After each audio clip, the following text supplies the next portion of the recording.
30 years ago, I was standing on a street corner in Paris, and my partner at the time was reading from a newspaper about the bombing of the Move House in Philadelphia, the city of brotherly love.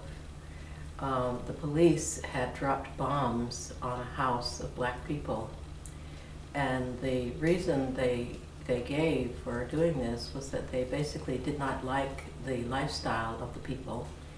And part of that lifestyle was that they wore dreadlocks. Of course, at that time, nobody was calling them dreadlocks. They were just natural hair. They were vegetarians, which nobody understood either. They didn't like to kill animals, not even rats, which made their neighbors upset.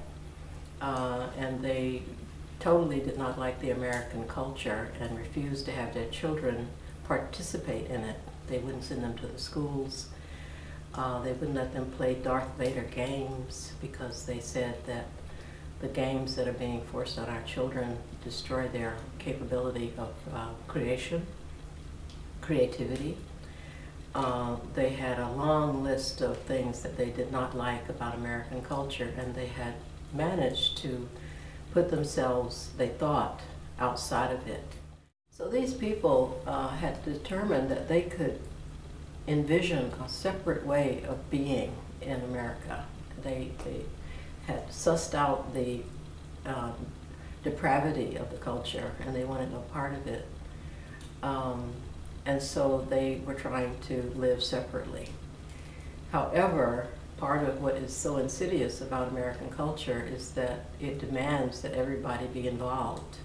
And if you're not involved, or if you do better than, quote, the majority, they are really after you. And this reminds me actually of another case that happened in the 1920s when a town in Greenwood, Oklahoma, a black town, was bombed from the air, again, as in Philadelphia.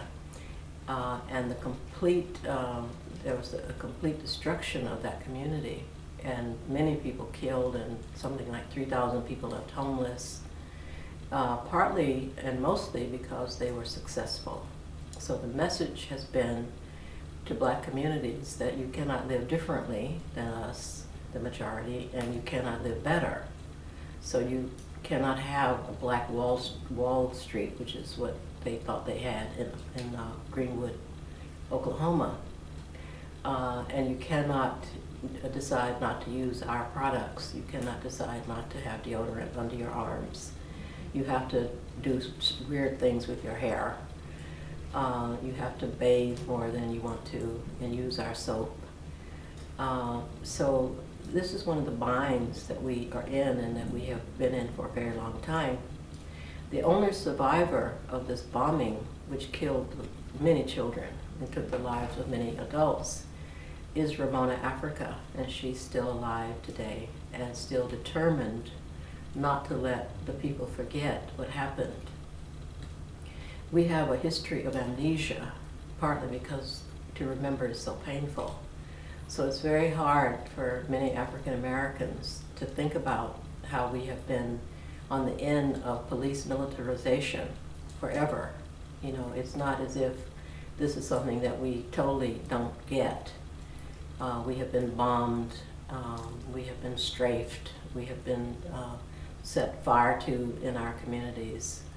And every effort has been made often to destroy whatever we have tried to create that whites could not control. So Ramona goes around every year to remind people of what happened so that we don't have this kind of amnesia.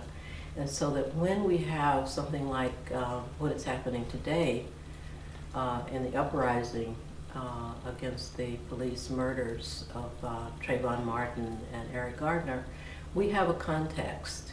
We have a context that goes back a very, very long time, all the way to the time of enslavement when people were killed for trying to break out of the coffle as they were herded down the back lanes of the South and the northern lanes where they were also enslaved to make things for the profit of the bosses or the white ruling class.